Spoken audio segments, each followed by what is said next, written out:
തകർപ്പൻ ബൗളിംഗുമായി Mitchell Starc അഴിഞ്ഞാടിയപ്പോൾ Ashes cricket ടെസ്റ്റിന്റെ ആദ്യ ദിവസം തന്നെ ഇംഗ്ലണ്ട് തകർന്നു വീണു. 172 റൺസിന് അവർ ഓൾ ഔട്ടായി.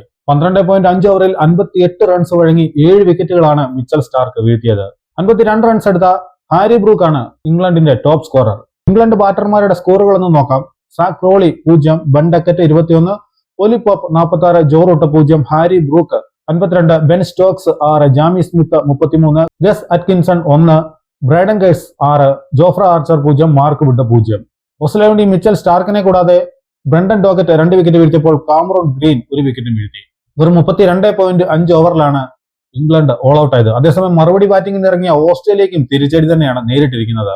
ഇന്നിംഗ്സിന്റെ രണ്ടാമത്തെ ബോളിൽ തന്നെ റൺ എടുക്കുന്നതിന് മുമ്പേ ജെയ്ക്ക് വെതറാൾഡിനെ അവർക്ക് നഷ്ടമായി. ലിബിഷാനയും സ്മിത്തുമാണ് അവർക്ക് വേണ്ടി ഇപ്പോൾ ക്രീസിൽ നിൽക്കുന്നത്. ഇംഗ്ലണ്ടിനായി 1 വിക്കറ്റ് വീഴ്ത്തിയത് ജോഫ്ര ആർച്ചർ.